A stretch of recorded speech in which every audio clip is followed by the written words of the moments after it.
Destination Monte-Carlo, l'essentiel de la vie en principauté de Monaco, à découvrir sur Fréquence Évasion. Destination Monte-Carlo. Dans quelques instants, Destination Monte-Carlo, l'invité aujourd'hui, c'est Pierre Frola et nous allons découvrir l'école bleue et nous parlerons de protection de l'environnement et des fonds marins. Tout de suite. Partout, dans le Grand Sud, Fréquence Évasion. Fréquence Évasion, c'est la chaleur provençale, une vraie bouffée d'oxygène. Fréquence Évasion, le soleil du Grand Sud. Pierre Frola, bonjour, bienvenue dans Destination Monte-Carlo. Bonjour, comment allez-vous ? Très très bien. Merci de m'accueillir chez vous. Alors Pierre Frola, pour commencer, pouvez-vous nous parler de l'école bleue qui est basée à Monaco ? Quand a-t-elle été créée et quels sont ses objectifs ? Alors l'école bleue, elle a été créée en réalité, on va dire physiquement en 2002, mais c'est un projet qui a vu le jour en 98 lorsque j'étais à la fac des sports de Nice. Et où j'avais dû réfléchir pour mon mémoire de licence ou de maîtrise, je sais plus très bien, à imaginer un concept dans le domaine de l'éducation motricité. Donc j'avais imaginé un projet, j'avais imaginé une école qui s'appellerait l'école bleue. Et finalement, en 2002, fin 2001, début 2002, j'ai fait la rencontre d'une personne qui s'appelle Jean-Pierre Giordano, qui était à l'époque le directeur technique national de la Fédération monégasque d'activités subaquatiques, et qui m'a proposé à justement s'occuper d'une école de plongée à Monaco, c'est-à-dire la créer, pour permettre à des enfants de découvrir les bords et les fonds côtiers par le biais de la plongée sous-marine. Et donc on a mis en commun nos objectifs, nos envies, nos désirs. Et ensemble on a créé donc cette école bleue qui au début était une toute petite structure et qui au bout de 3 ans est devenue très importante. Et en 2005, Jean-Pierre m'a donné les rênes de cette association, de cette école, de cette académie, que l'on a d'ailleurs rebaptisée l'Académie de la mer. Et on a effectivement commencé à développer l'école bleue comme elle existe maintenant, à savoir une école de sensibilisation à la faune et à la flore pour les enfants à partir de 8 ans, dans les disciplines que sont la plongée bouteille et la plongée en apnée. Ces enfants en véhiculent certaines valeurs, les valeurs du mérien, c'est-à-dire le terrien qui devient un mérien, des valeurs telles que la modestie, l'humilité, le courage, le partage, la liberté, l'abnégation et la passion. Oui, des valeurs, quoi, des grandes valeurs. Voilà, vraiment des valeurs essentielles. Qui sont un peu empruntées au Bushido ou au code moral du judo, parce que c'est un peu le monde duquel je viens, en fait, le monde du judo, et qui nous permet, en fait, à nous tous, les moniteurs de l'école bleue, de pouvoir guider ces enfants dans un monde un peu nouveau, où on essaye d'en faire des éco-citoyens, des êtres complètement autonomes, capables de penser, de réagir, de s'organiser, de faire preuve de discipline, de discernement, et avoir la capacité à un moment de s'organiser en équipe pour pouvoir réaliser un projet commun. Et ça, c'est vraiment la force de cette école qui est bien plus qu'une simple école de plongée en bouteille ou en apnée. Oui, et on en a bien besoin. Oui. Elle est basée où, cette école bleue à Monaco ? Cette école bleue, elle est basée à la plage du Larvoto, dans la réserve aquatique qui est régie par l'association monégasque de la protection de la nature, pour la protection de la nature, pardon. Elle est, lorsque l'on regarde la mer et que l'on est sur la plage du Larvoto, elle est à l'extrême droite. D'accord. À côté d'un lieu-dit qu'on appelle la Rose des Vents. Donc c'est tout simplement en fait vers le sud. Oui. On est à ce qu'on appelle la jetée sud de la plage du Larvoto. Et c'est un grand local qui fait 120 mètres carrés et on a une terrasse qui fait pratiquement 150 mètres carrés aussi. Et c'est là où on accueille les enfants, mais aussi les adolescents et les adultes. Alors on dit que vous êtes un homme poisson, que vous plongez à plus de 120 mètres, quand même, sans bouteille. Comment est-ce possible ? Simplement par l'entraînement. En fait, j'ai été athlète dans ma discipline, ça a été mon métier pendant pratiquement 15 ans. Et donc, je m'entraînais tous les jours, à raison de 4 à 6 heures par jour, 6 à 7 fois par semaine, pratiquement tous les jours de l'année.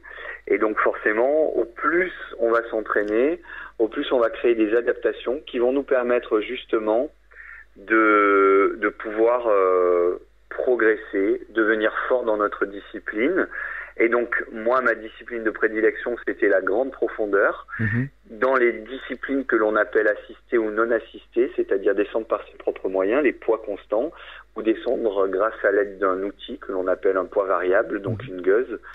Et donc, à force de m'entraîner, eh bien, j'ai acquis la capacité de pouvoir descendre en grande profondeur et jusqu'à 123 mètres, qui a été mon dernier record du monde réalisé en 2004. En effet. Alors, il paraît que vous nagez sans protection avec des requins, notamment avec les grands requins blancs. Que ressent-on quand on est si proche de tels animaux? Eh bien, on ressent énormément d'humilité parce qu'en fait, le grand requin est vraiment le seigneur des mers. C'est un animal qui règne avec prépondérance dans son élément. Il est au sommet de la chaîne alimentaire. Il est en même temps si puissant qu'il est aussi si fragile. Et on fait preuve d'énormément d'humilité. On ressent du respect. On ressent de la crainte, bien entendu, parce que les peurs les plus primaires qui sont issues notamment de notre culture, qu'elles soient axées d'un point de vue cinématographique à cause des Dents de la Mer depuis 1975, ou bien avant parce que de nombreux mythes ont mis en avant le caractère bestial et sauvage de cet animal assoiffé de sang et sanguinaire, qui en fait finalement ne l'est pas du tout. Le requin est d'abord et avant tout un animal, un grand prédateur, ce que l'on appelle un apex predator en anglais. Il est au sommet de sa chaîne alimentaire, au sommet de son art, et en même temps qu'il est si puissant, il est si fragile. Donc on ressent tout auprès de ces grands animaux. Pour ma part, qui était terrorisé par les requins à l'époque, le fait de pouvoir nager avec eux m'a procuré énormément de, je dirais presque de fierté avant de ressentir des choses telles que l'humilité ou le respect. La fierté d'avoir pu à un moment combattre mes craintes les plus primaires et aller à la rencontre de ce qui me faisait peur, c'est-à-dire aller à la rencontre de l'inconnu. Est-ce que ces animaux ne sont pas diabolisés par l'homme? Complètement, ils le sont. Ils sont diabolisés pour plein de raisons particulières. Déjà parce que ce sont des prédateurs et finalement il reste peu de prédateurs sur Terre. Nous sommes vraisemblablement les derniers plus grands prédateurs de l'humanité, je vais dire. Cela fait bien longtemps que l'homme ne craint plus de se faire dévorer par un ours ou poursuivre par un lion lorsqu'il part de chez lui pour aller au travail. Nous ne sommes plus dans un monde de cueillette et de chasse, mais nous sommes dans un monde industriel. Et donc finalement, le requin est le dernier animal sauvage que l'on peut rencontrer, fréquenter et donc craindre à rencontrer, je dirais presque au quotidien si on fréquente les océans. Et bien entendu, ça nous renvoie à notre vraie place, c'est-à-dire que nous ne sommes pas les seigneurs de l'océan. Et je pense que le fait que cet animal puisse avoir le dessus sur nous, parce que à un moment il est un prédateur comme nous sommes, une proie potentielle pour cet animal, eh bien il est diabolisé. Il est diabolisé parce qu'il a dévoré des naufragés pendant des siècles et des siècles, parce que il y a notamment ce film Les Dents de la Mer qui a diabolisé cet animal. Il est diabolisé parce que il est peu compris, peu connu, mal connu. Il est pas foncièrement beau, et donc cet animal effectivement est diabolisé, et c'est ce qui fait qu'il est si fragile, car d'une espèce menaçante on en a fait une espèce menacée, et il est réellement en voie de disparition. Je reviens d'Afrique du Sud là. Je suis rentré hier d'Afrique du Sud. Nous sommes partis à 10 nager au milieu des grands requins tigres et des ce que l'on appelle les black tips, les Carcharanus limbatus, qui sont des requins assez communs. Et on s'est rendu compte, hélas, depuis un an, à quel point il était difficile de nager avec des requins, tout simplement parce qu'il y en avait de moins en moins. Et c'est du fait de l'homme, justement. Et quelles sont les causes, justement, de cette disparition? Alors, plusieurs. Les faits de l'homme, c'est assez simple. La surpêche, ce que l'on appelle le finning. Pour des raisons culturelles, le monde asiatique a besoin, ou a créé ce besoin de l'aileron de requin, pour des raisons donc culturelles, religieuses ou idéologiques. Et donc on va prélever uniquement les ailerons sur les requins, on va rejeter toute la bête à la mer, mais une fois qu'on lui a coupé les ailerons, l'animal ne peut pas survivre et donc meurt. Une surpêche aussi parce que en fait, finalement, comme il est au sommet de la chaîne alimentaire, comme tous les grands prédateurs, il a une grosse difficulté à se reproduire rapidement, à l'instar de l'homme, par exemple, ou de tous les mammifères qui n'ont pas des portées, on va parler de portée pour les mammifères, qui sont en grand nombre. Si on compare un thon avec un requin, par exemple, ou non, même on va le comparer avec un autre poisson, on va le comparer avec le ptéroïs volitane. Le ptéroïs volitane est une espèce de poisson très très joli. C'est de la rascasse volante. C'est un poisson magnifique que tous les plongeurs connaissent, mais tous les gens qui vont dans les aquariums le connaissent aussi. Ce poisson est capable de pondre tous les 4 jours 30 000 œufs. Un requin, lui, par contre, n'aura qu'une fois ou 2 fois par an peut-être des œufs, s'il est ovipare, ou des portées, on va appeler ça des portées pour prendre des raccourcis, de 2 ou 3 individus. Donc bien entendu, ces animaux en plus arrivent à une maturité très tard, alors que le ptéroïs volitane est très très vite autonome. Et donc en fait, lorsqu'on est au sommet de la chaîne alimentaire, on est très fragile, on règne mais on est très fragile, on se reproduit très peu. Et si l'on est pêché à outrance, nous ne sommes pas armés pour pouvoir lutter contre cela et on risque de disparaître, tout simplement, ce qui risque d'arriver à cette espèce. Alors je suppose que vous faites un travail de sensibilisation, justement, quand vous partez comme ça en déplacement en Afrique, notamment sur place. Quel est le travail de sensibilisation que vous faites pour justement arriver à protéger ces espèces en voie de disparition? Eh bien, il y a plusieurs choses. On va dire qu'il y a de la sensibilisation grand public, où je vais m'amuser, on va dire, à montrer aux gens que le requin est un animal comme les autres. C'est un poisson magnifique. Et donc, je vais évoluer aux côtés de cet animal. On va en faire des photos, des vidéos, des films, des documentaires. Et on va essayer de faire prendre conscience aux gens de la fragilité de cette espèce et d'essayer de faire en sorte qu'elle soit protégée. Ensuite, je vais prendre des gens et je vais les faire nager avec ces animaux pour leur montrer qu'il n'y a pas de crainte. On a peur de l'inconnu. À partir du moment où on maîtrise les choses, on n'en a plus peur et on les protégera. On aura une certaine relation particulière avec l'animal que l'on a côtoyé. Ensuite, il y a des conférences que je fais dans lesquelles je vais utiliser justement les photos et les films que nous avons fait en amont. Et puis surtout, il y a, et ça c'est très important, l'utilisation de jeunes ambassadeurs, c'est-à-dire des enfants issus de l'école bleue notamment, que l'on va prendre. Et parce qu'en fait, on s'est rendu compte très vite que des adultes qui parlaient à des enfants n'utilisaient pas les mêmes codes de communication. Il était très difficile, en fait, de pouvoir faire passer un message. Par contre, les enfants qui parlent à des enfants utilisent donc les mêmes codes, les mêmes modes de communication, les mêmes modes de fonctionnement. Et il est beaucoup plus facile de faire passer un message et un enfant s'identifiera beaucoup plus facilement à un autre enfant plutôt qu'à un adulte. Et donc ces enfants, on les prend et on va les amener aux 4 coins du monde à la rencontre de tous les animaux de l'océan. Et ces enfants-là vont faire un constat, une étude. Ils vont participer à des expérimentations, soit scientifiques, soit idéologiques ou soit écologiques. Et ils vont ensuite revenir prêcher la bonne parole dans leurs classes respectives, dans leurs collèges et lycées, et même dans des facs. Et puis même dans des conférences telles qu'au musée océanographique ou à l'Institut océanographique de Paris, pour justement arriver à toucher la jeune génération que nous avons du mal, nous adultes, à pouvoir sensibiliser. Les enfants sont de bons ambassadeurs. Eh bien, les enfants sont les meilleurs ambassadeurs pour les enfants. Alors ici à la radio, nous réalisons très régulièrement des émissions sur la protection de l'environnement, de la faune, de la flore marine, avec de nombreuses associations. Vous qui avez l'habitude d'explorer les fonds marins, quel constat peut-on faire à ce jour concernant les fonds marins méditerranéens et autres? Eh bien, j'ai envie de dire quelque chose. Je lutte par idéologie, par principe et par désir contre le fatalisme. Et je me suis rendu compte au fur et à mesure des années où j'ai fréquenté non seulement la mer Méditerranée, mais d'autres océans ou d'autres mers, qu'il suffisait laisser à la nature le temps de souffler pour qu'elle reprenne son droit.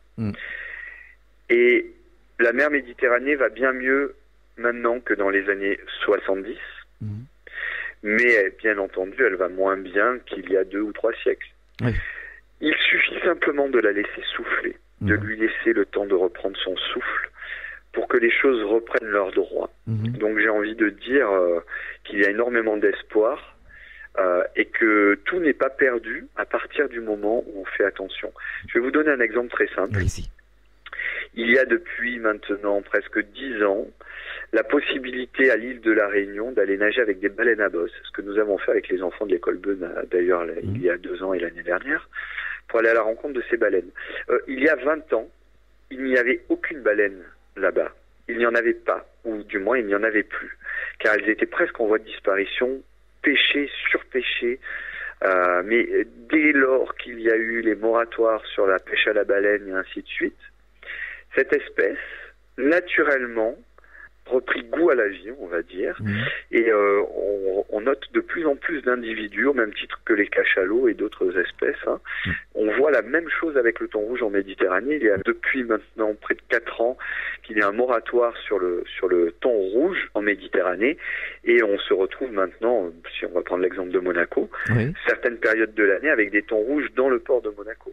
Donc c'est très rassurant. Une espèce qui était presque en voie de disparition se retrouve présente au bout de quelques temps. Donc il faut laisser à la nature le temps de reprendre ses forces, tout simplement. On marque une pause, c'est Destination Monte-Carlo, on revient dans quelques instants. Destination Monte-Carlo, l'essentiel de la vie en Principauté de Monaco, à découvrir sur Fréquence Évasion. Vous écoutez Fréquence Évasion, Principauté de Monaco.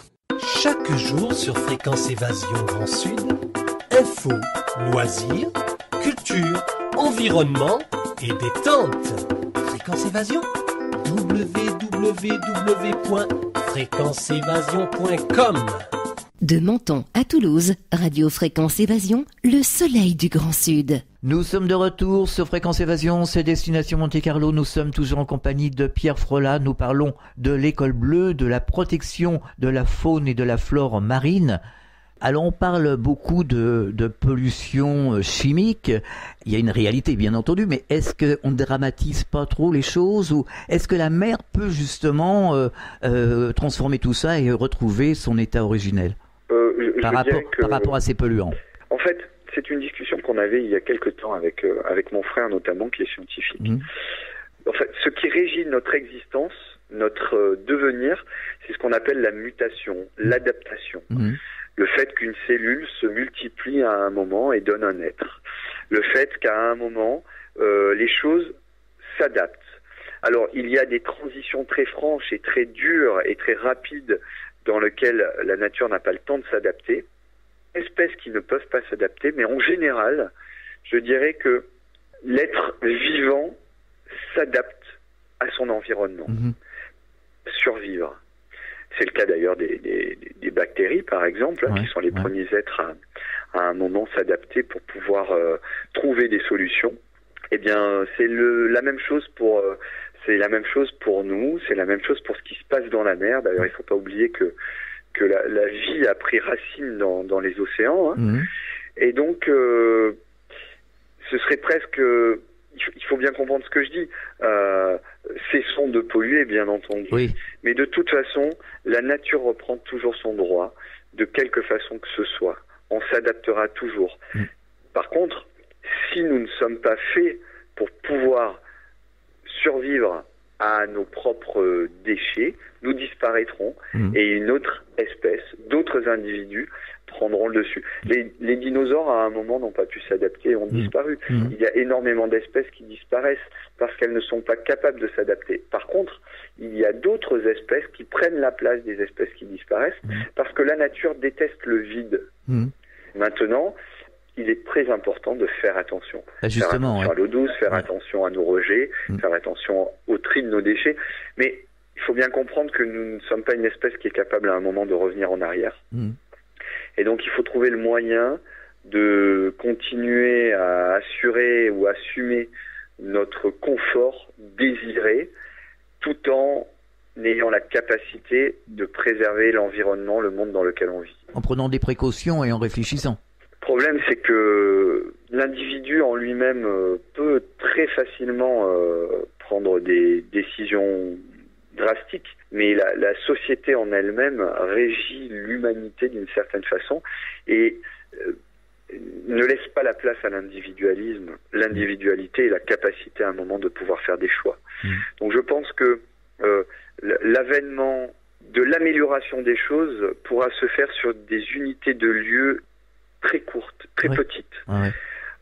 À l'échelle d'un grand pays, il est difficile, prenons un pays de 70 millions d'habitants, eh bien il est beaucoup plus difficile d'arriver à redresser la barre que dans un pays qui n'a que 35 000 habitants, si vous voyez ce que je veux dire. Oui, tout à fait. Nous avons la chance à Monaco de pouvoir effectivement prendre des décisions rapides, avec des dirigeants qui ont bien conscience de l'importance de la préservation pour assurer la pérennité des choses. Et donc c'est facile parce que nous sommes sur une unité de lieu petite, une surface très très courte, c'est plus gérable. de kilomètres carrés. Et donc si toutes les communes pouvaient à un moment avoir le pouvoir de réagir de la sorte, eh bien plein de petites individualités feraient une grande unité dans un combat qui serait très positif. Tout à fait. Mais j'espère que ça n'est pas que utopique comme idée. Alors depuis 2007, vous êtes ambassadeur et vice-président du comité technique national de la Fédération monégasque des activités subaquatiques. Vous pouvez nous expliquer en quelques mots ? Oui, c'est en quelques mots. Bon, vous avez vu que je fais des phrases très longues. Oui, et on aime parler ici à la radio, hein. On est là pour ça. Hein. C'est beaucoup. Écoutez, la radio, c'est vraiment le média qui nous laisse nous exprimer. Tout à fait. C'est vraiment un plaisir. Le temps d'antenne à la télévision est très difficile. Et à la radio, on peut vraiment s'exprimer. Et c'est pour ça que je préfère quand même faire de la radio. Alors, qu'est-ce que le coordinateur des activités subaquatiques à Monaco ? C'est une personne qui fait le lien entre les différentes structures qui enseignent ou qui encadrent la plongée sous toutes ses formes, que ce soit la randonnée palmée, la plongée bouteille, la plongée en apnée, l'archéologie, ainsi de suite. C'est une structure qui rend compte au gouvernement et au ministère d'État de l'avancée de certains projets, qui trouve des solutions et qui fait le lien entre différentes structures qui à un moment auraient des objectifs communs ou pas. Je dirais que c'est une espèce de... Alors le coordinateur, par définition, voilà, c'est ça. Donc en fait, le coordinateur, c'est assez simple de comprendre ce qu'il fait. Ça n'est pas un chef d'orchestre, ça n'est pas un chef de file. On va dire que c'est une personne qui doit avoir la faculté de pouvoir écouter ce que veulent les autres, de pouvoir mettre en place des solutions aux attentes données avec des objectifs qui doivent être communs. Pour vous donner un exemple, je travaille en même temps sur le développement de nouveaux programmes d'enseignement, la création de nouvelles structures de plongée ou de sécurité aquatique notamment. Nous venons de mettre en place un projet d'immersion d'un récif artificiel sous forme d'un bateau que l'on appelle une épave, pour faire en sorte que cette épave n'en soit plus une, mais devienne un récif artificiel pour le grand plaisir, déjà d'une part de la nature, des espèces qui n'ont pas de lieu pour se protéger et se reproduire, et aussi des plongeurs qui auront un très joli site de plongée à Monaco d'ici quelques mois.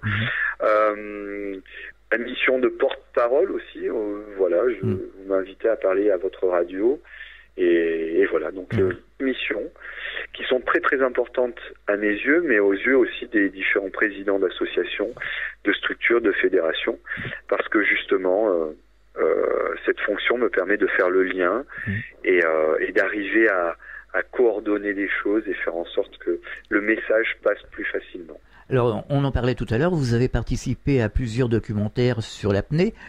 Quelques mots pour nous expliquer quel genre de documentaire vous avez réalisé ?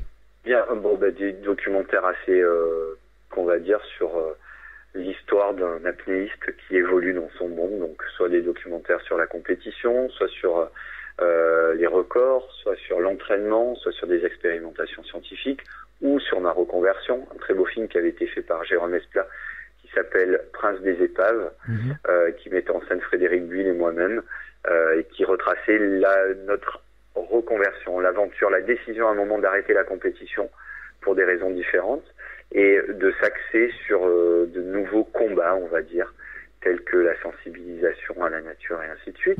Et des documentaires, je dirais, plus animaliers, fictifs ou non, enfin faisant preuve de fiction ou non plutôt que fictif, orienté sur la rencontre avec de grands animaux, la sensibilisation à la fragilité de telle ou telle espèce, telle que le requin, le dauphin, la baleine à bosse, ou des expériences, ou plutôt des explorations, partir à la rencontre d'une espèce que l'on croit disparue ou inaccessible.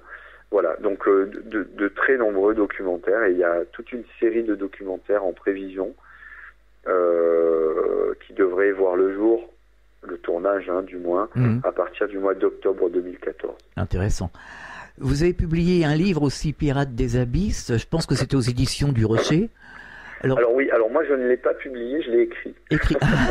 C'est encore mieux. Ce sont les éditions du Rocher qui les ont publiées. Oui. Moi je l'ai simplement écrit avec une personne qui s'appelle Christophe Ferré, qui était ce que l'on appelle ma plume, et je ne voulais pas faire quelque chose d'autobiographique. J'avais envie d'un échange, d'un entretien, un peu comme un interview, et nous avons donc fait ce livre dont je suis très fier en fait, qui m'a permis de pouvoir poser sur le papier des choses que j'avais dans mon cœur et au fond de mon âme, et ça m'a permis à un moment de mieux m'expliquer à moi-même quels étaient mes sentiments et mes ressentis, et puis peut-être de ouvrir aux gens ce qu'était à mon avis en apnée en termes plutôt de philosophie et de façon de vivre que simple sport ou quête de l'inutile, comme on a pu la définir à une époque au même titre que l'alpinisme. D'accord. Alors, c'est difficile à la radio, bien entendu, de décrire ce que vous devez voir lors de vos plongées. Je pense que vous devez voir de magnifiques paysages. Est-ce que vous pouvez nous les décrire? Enfin, essayez, tentez justement, radiophoniquement parlant. Eh bien, en fait, il faut concevoir la plongée en apnée comme quelque chose de très coupé en deux parties. Il y a la partie qui est assez évidente pour tout le monde, c'est-à-dire la découverte du milieu, avec d'innombrables couleurs, d'innombrables espèces que l'on va rencontrer. C'est toujours la surprise, la plongée en apnée. La plongée, en fait, en général, c'est toujours la surprise. On ne sait pas ce que l'on va voir sous l'eau, on ne sait pas ce que l'on va rencontrer. On est vraiment projeté au plus profond de la nature, de l'environnement, et on est complètement débordé par cette nature qui est omniprésente. Et 45 minutes de plongée en exploration bouteille ou 2 heures de plongée en apnée vont faire que l'on va se retrouver non pas comme un acteur, mais comme un passager, un spectateur actif dans un monde qui va nous surprendre à chaque seconde, de par le biais de la luminosité, des couleurs, de la température, mais surtout des rencontres inopinées avec telle ou telle espèce. On va être en train de s'arrêter, en train de regarder un spirographe ou une anémone, et on va être dérangé par un dauphin. Donc deux entités complètement différentes sur une même unité de lieu, avec tout ce que peut représenter la magie de la rencontre avec un dauphin, une baleine ou un espadon. Donc voilà, ça c'est la plongée. Et puis il y a quelque chose de très fort, de très puissant, c'est le voyage intérieur. Ce que va nous procurer justement, et ce que va nous faire ressentir le fait à un moment de se glisser dans un milieu qui est très hostile, qui est d'une puissance phénoménale. Il faut comprendre que dans l'eau, il y a une pression hydrostatique énorme. À 20 mètres, il y a 3 kilos par centimètre carré qui écrase notre corps. À 100 mètres, il y a 11 kilos par centimètre carré qui écrase notre corps. Et cette pression énorme, elle va générer un stress physiologique qui va avoir une répercussion psychologique, avec des sensations très très différentes de celles que l'on peut rencontrer lorsqu'on fait une simple randonnée dans la forêt, avec une mise en exergue de certaines sensibilités telles que le toucher, telles que la coordination, la notion et la prise de conscience du temps passé sous l'eau. Et puis il y a toute une chimie qui va s'opérer dans notre cerveau du fait justement de l'augmentation de la pression partielle de certains gaz que nous avons respirés, notamment l'oxygène et l'azote, qui vont avoir une répercussion. C'est ce que l'on appelle en fait l'ivresse des profondeurs. Ah oui, oui, tout à fait. C'est-à-dire qu'à un moment, on n'est pas ivre, mais on se retrouve dans un état de bien-être. On est au plus profond soin de soi-même, on ressent des choses qui sont très profondes, on entend son cœur battre, on entend l'eau qui glisse sur ses oreilles, c'est un rapport très kinesthésique, très échinodermique, je dirais même, avec l'élément, et au fin fond de la mer, on arrive à savoir qui l'on est, parce que l'on rentre au plus profond de soi. Et plonger en apnée demande de pouvoir à un moment lâcher prise, se laisser complètement aller, se laisser glisser, se laisser happer, se laisser dévorer par les sensations les plus pures. Et on trouve, en la plongeant en apnée, le moyen de savoir qui l'on est à un moment. On ne peut pas mentir, on ne peut pas lutter, on doit faire preuve d'humilité pour pouvoir continuer à progresser. C'est quelque chose de vraiment particulier qui nous permet justement de mieux nous connaître et donc de mieux grandir et de pouvoir mieux évoluer déjà d'une part dans la mer et d'autre part dans la relation avec les autres, parce que lorsque l'on sait qui l'on est dans l'eau, on aura beaucoup plus de facilité à écouter les gens, à comprendre ce qu'ils veulent et à se poser de bonnes questions, de vraies questions pour pouvoir essayer de donner des réponses. Mais c'est une déconnexion totale avec le monde habituel. Eh bien, je dirais que c'est un espèce d'état de concentration ultime, ce que recherchent peut-être un peu les gens qui font du yoga, ou au moins de la visualisation et de la sophrologie, parce que le yoga, c'est pas ça du tout, en fait. Mais c'est un moyen, à un moment, vous savez, l'individu, dans son existence, a besoin, à un moment, de lâcher prise. On a besoin de se poser quelque part, de prendre un livre, de ne plus échanger avec les autres. On a besoin à un moment d'un peu d'égoïsme. Eh bien, la plongée, elle nous permet cet égoïsme, parce qu'il n'y a plus de communication à proprement parler avec l'extérieur. Ça n'est que de la captation de choses qui viennent de l'extérieur et qui rentrent au plus profond de nous-mêmes. Finalement, ce n'est pas vraiment de l'égoïsme, c'est un temps de pause. Moi, j'appelle ça un peu de l'égoïsme, parce qu'on a besoin d'être un peu égoïste, et être égoïste pour pouvoir bien recevoir et bien donner par la suite. Mais là, je pense qu'il faudrait faire une autre émission de radio rien que sur ce thème-là. Tout à fait, c'est intéressant. Je le conçois vraiment comme ça, en fait. La plongée en apnée, si je veux vraiment descendre en grande profondeur pour pouvoir me relâcher complètement, elle va nécessiter chez moi le besoin de me recroqueviller sur moi-même. Et me recroqueviller sur moi-même, ça veut dire faire preuve d'égoïsme. Quelques mots sur l'opération Poséidon ? L'opération Poséidon, c'est quelque chose qui existe depuis 2006. C'est un événement médiatique où je descends en grande profondeur avec mon équipe chercher le drapeau à damier, officiel du Grand Prix, que l'on remonte, que l'on fait dédicacer par les pilotes de F1, les tennisman, les personnalités présentes ce jour-là. Et ensuite, ce drapeau ainsi que ma combinaison, mes palmes et les outils qui m'ont permis de descendre au fond sont vendus aux enchères au profit d'une œuvre caritative. Notamment cette année, nous l'avons fait au profit d'Aequalia. Et ainsi financer la construction de puits dans des pays d'Afrique où les gens n'ont pas accès à l'eau douce. Alors vous organisez, on en a un peu parlé tout à l'heure en début d'émission, des stages, des conférences, des ateliers de sensibilisation à l'École Bleue. Vous organisez ? Oui, tout à fait. Comment fait-on pour y participer ? Voilà. Eh ben, la mission même de l'École Bleue, c'est justement de permettre à ces enfants, sous forme de stage de 2 ou 5 jours, de pouvoir devenir des mériens. Donc, il y a différents ateliers tels que la plongée en bouteille, la plongée en apnée, la randonnée palmée, le secours et le sauvetage aquatique, qui prend de plus en plus de place et qui d'ailleurs a nécessité la création d'une école spécifique pour cela, avec le concours et le soutien de la Fondation Princesse Charlène. C'est une structure qui verra le jour en 2014, que je dirigerai avec toute une équipe pédagogique où nous sensibiliserons les enfants au secours et au sauvetage aquatique. Et on leur fera passer des diplômes de secourisme citoyen et aquatique. L'École Bleue, elle propose aussi des cours de navigation, des cours de sauvetage subaquatique, c'est-à-dire sous l'eau, et je dirais une réflexion sur l'éco-citoyenneté en général. Alors l'adresse du site de l'École Bleue à Monaco, c'est www.écolebleu-monaco.com. Que peut-on trouver sur ce site ? Eh bien, je vais simplement vous inviter à aller sur ce site pour voir ce que vous y trouverez, car il y a des gens qui travaillent dur pour pouvoir mettre en ligne des choses, donc je ne vais pas vous le révéler à la radio. Je vous invite à aller jeter un œil, soit sur ce site, donc www.écolebleu-monaco.com, soit soit sur www.pierrefrolat.com. On mettra un lien sur le site de la radio de toute façon. Avec grand plaisir et merci. Est-ce que vous avez un message adressé aux auditeurs amoureux de la nature et des environs marins?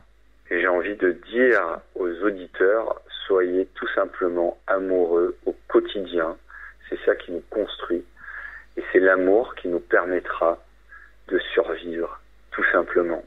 Tout à fait. Merci Pierre Frolat d'avoir participé à cette émission Destination Monte-Carlo et bonne continuation et à très bientôt, j'espère. Écoutez, je vous remercie énormément et j'espère avoir la chance de pouvoir être invité à nouveau. Pas de problème. À bientôt. Au revoir. Au revoir. Destination Monte-Carlo, à découvrir sur Fréquence Évasion. Fréquence Évasion.